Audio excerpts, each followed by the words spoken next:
Hey guys, this is test 30 game 4. This is the toy truck models game. It's an ordering game. We know this because the 7 assembly lines are arranged side by side, numbered consecutively 1 through 7. So therefore, if H was on 1, it would necessarily be before whatever came after it. So we've got a bunch of rules here. I'll explain all of them. We've got F is before J, therefore J cannot be first and F cannot be last. M is immediately before G, therefore M cannot be last and G cannot be first. Also, M cannot be 3 or 5 because S is on 4, as the last rule states, and then H is on either 1 or 7. So very simple, bare bones initial setup for the game. This is all we can really do before jumping into the questions. One might think that we could make two different main diagrams based upon the placement of H on 1 versus H on 7, but the problem is that that would not affect enough other things. So for that reason, this is all I do before jumping into the questions. Now, question number 17 is a typical orientation question. Just take one rule at a time, apply it to all 5 choices, looking for violations. So we always have to have M immediately before G. Any choice without that is wrong and can be eliminated. So for that reason, choice C is gone, since it has things between M and G. We also know, of course, that S is on 4. Any choice without that is gone. So choice D with M on 4 can be eliminated. Next, we know that H is always on 1 or 7. Choice A violates that, having only F on 1 and G on 7, down to B and E. We can make use of the rule that F must go before J. And looking at the remaining choices, B and E, we see that choice E violates that, having J before F. So B is our answer for number 17. Next, number 18, they're asking us about the lowest numbered line that some variable could be. So we want to think about which variables cannot go too low. And those variables are J and G. Anything else could appear on 1, with the exception of S, which is on 4, of course. So, S could be on 1, M could be on 1, H could be on 1, and F could be on 1. What cannot be on 1 are J and G. So their lowest numbered line is not going to be 1. The lowest numbered line on which they could ever appear is 2. We could have J on 2 and then have F on 1 before it, or we could have G on 2 and have M on 1 before it. Either of those would be fine, but their lowest numbered lines are 2 because they could never be on 1. So you could predict the answer to this question will be either G2 or it will be J on 2. So scanning through the choices, we do get a hit with choice C, which talks about J on 2. So that's our answer for number 18. I will run through the other choices though. Could F's lowest numbered line be 2?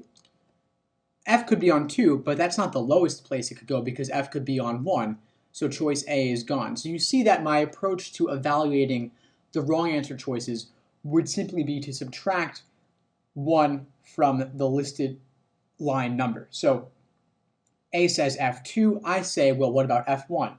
B says G3, so I'm going to say, what about G on 2? And we see, of course, G on 2 could work, so B is gone. Could J be on 1? No, it cannot because F must go before it. That's why C is the answer. Looking at D, could K be on 3? No, K could be on 2, so for that reason, D is gone. Of course, there are no rules regarding K at all in this game. K could be anywhere.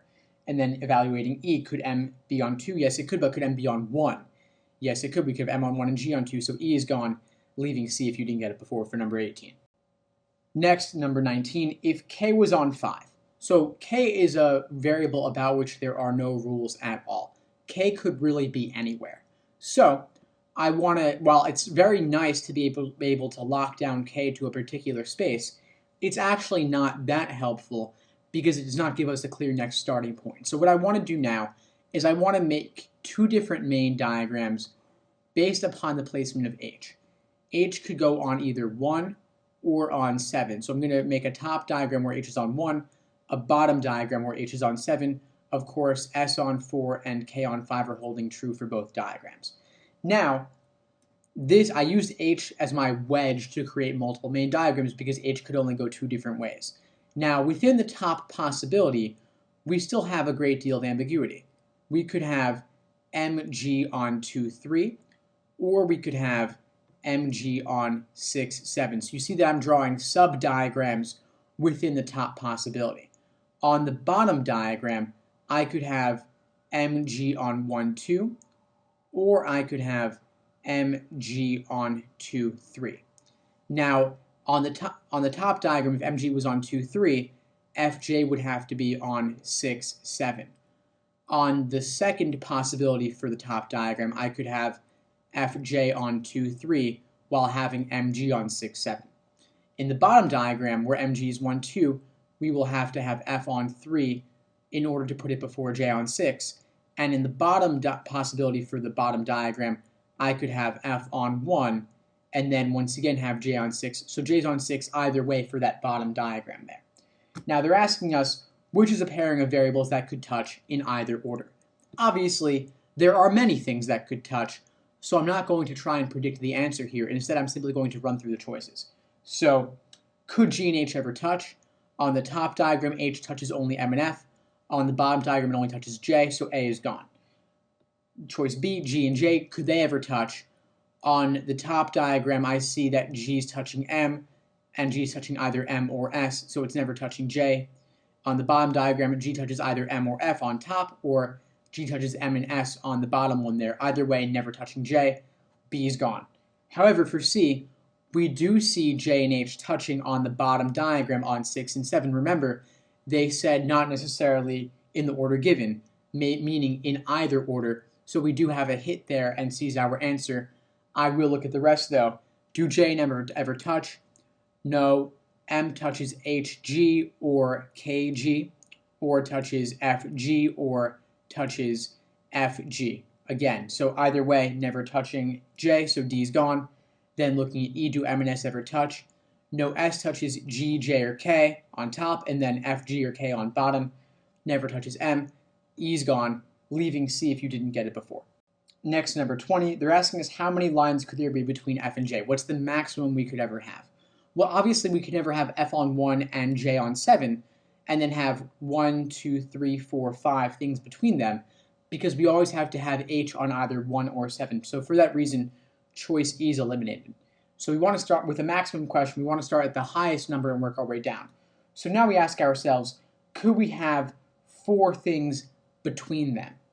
And the answer is yes. We actually saw from 19's diagram, where we had K on 5, we could have MG on 2, 3, we could have F on 1, and then have J on 6, H on 7. So we saw that was possible. That's 4 things between them, 2, 3, 4, 5, 4 things. So for that reason, we know 4 is possible, and we're good for number 20. Next, number 21, if we had K on 2, what must be true? So we actually saw back from question 17, choice B, the correct answer there, that we have a valid scenario where K is on 2, so we can use that to help us eliminate things for question number 21. Now, of course, F before S did occur on 17B, so we'll keep A for now. But looking at B, H lower than G did not occur in 17B, therefore we know it does not need to be the case, and B is gone. J lower than H did happen in 17B, so we'll keep that for now. Looking at D, M lower than J did not happen in 17B, so that's gone. Looking at E, S lower than J, again, did not happen in 17B, so E is gone. We're down to A and C.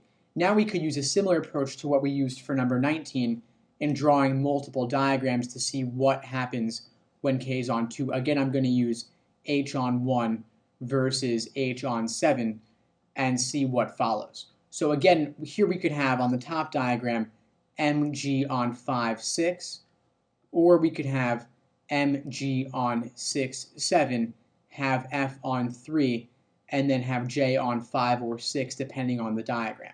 In the bottom possibility, we have MG having to occur on 5 and 6, and then have F on 1 and have J on 3. So there's our all the possibilities we have for K on 2. And now looking at A and C, we see, of course, that F occurs before S in both. On the top diagram, F is 3, S is 4.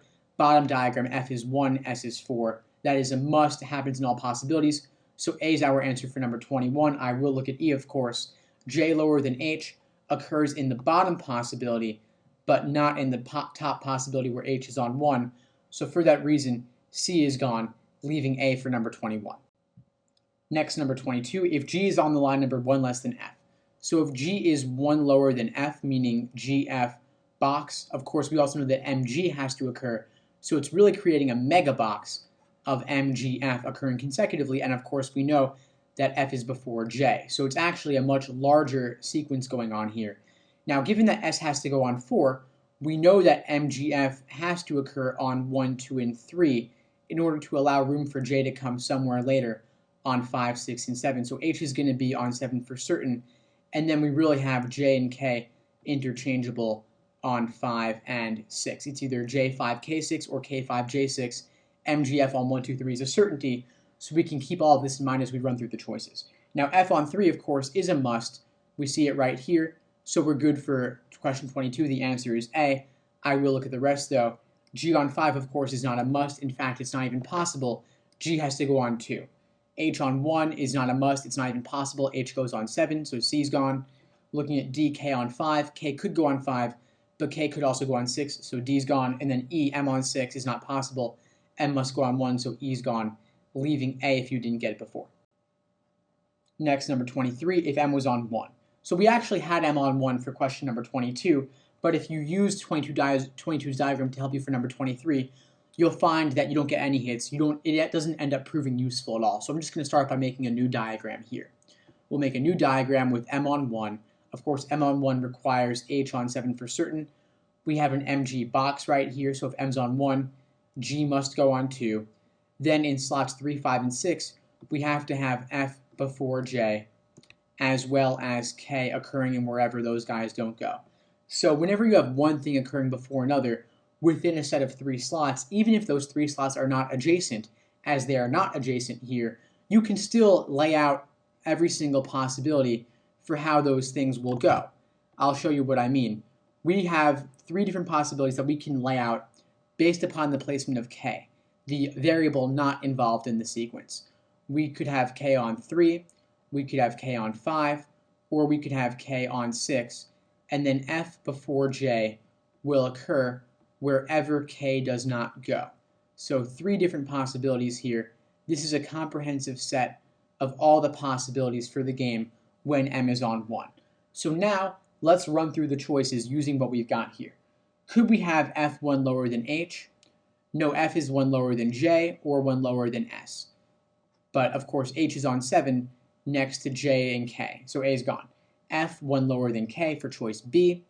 We have G 1 lower than K, or S 1 lower than K, or J 1 lower than K, but never F 1 lower than K, so B is gone. G 1 lower than J. No, G's only 1 lower than K or F, so C's gone. G 1 lower than K. Yes, we have it right here, so we've got a hit. We could have G on 2 and K on 3, that works. So D's our answer for 23. I will look at E though. Of course, K 1 lower than G is not possible. The only thing 1 lower than G will be K. So E is gone, leaving D for number 23.